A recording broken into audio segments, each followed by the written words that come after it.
recently collaborated in the hall with Javier Navarrete. How was it?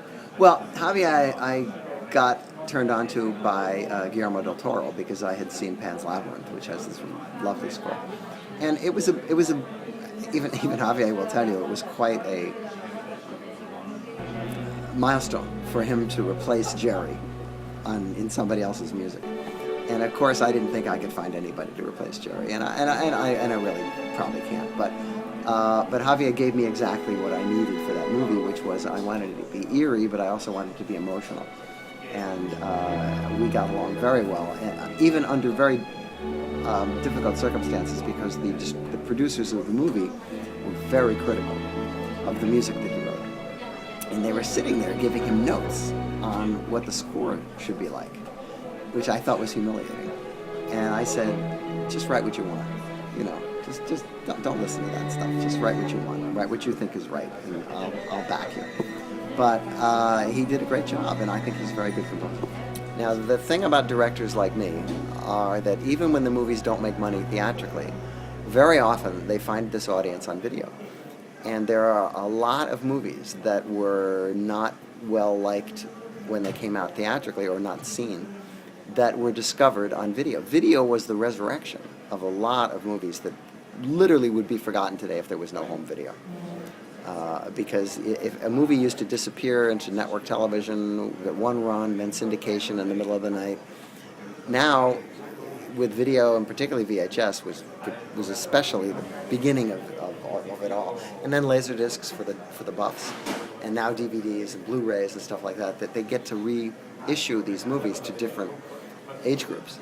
And so a lot of them have become quite well known to people who care about home video. Theatrical audiences don't so much know these pictures. I think a lot of the discussions I've had here, people have said, you know, a lot of young people don't know Gremlins. They just never heard of it because, you know. And I said, it's not because of the quality of the movie. It's because no matter how big a hit a movie was in its time, it's an old movie. And young people don't want old. They want new. They want what's going on now. And because old is irrelevant, and particularly if it's old enough to be shown to them by their parents. If you're a parent and you want your kid to love a movie, you better show it to him when he's young, because then he'll remember fondly when he's older about it.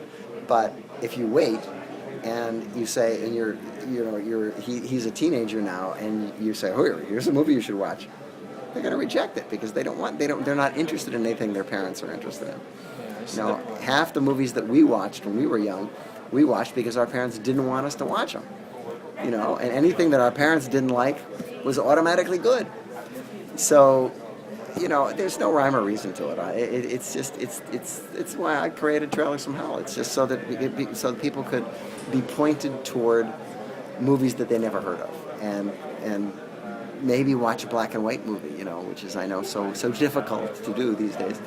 And like it and see the value of it, and then also by doing that understand better some of the movies that are being made today by filmmakers who do know and revere those kind of pictures. And now, before the next show starts, let's enjoy an intermission.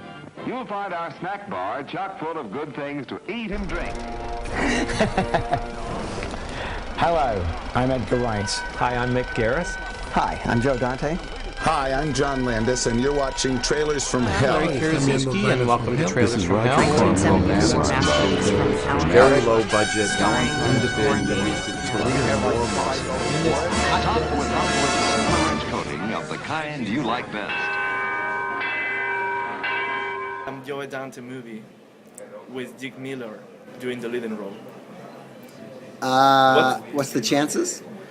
Yeah. Pretty small. He's retired. Really. He's retired. Just in my dreams. No, he's retired. You're not gonna see that. Yeah.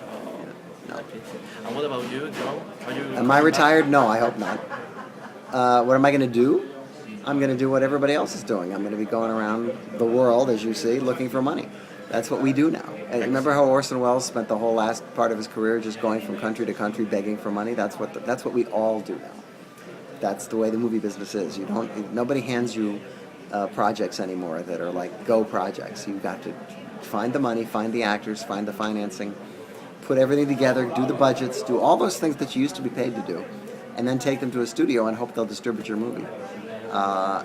Or maybe let it open for 2 days before they pull the advertising. It's a very difficult.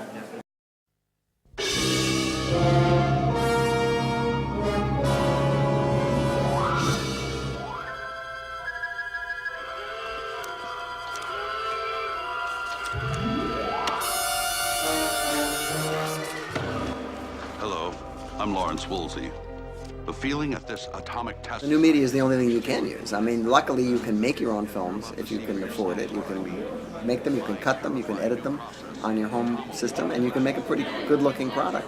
But the question is then, how do you get it seen? If it's a short, or even a feature, you try to get it into a festival like this one, so people will see it.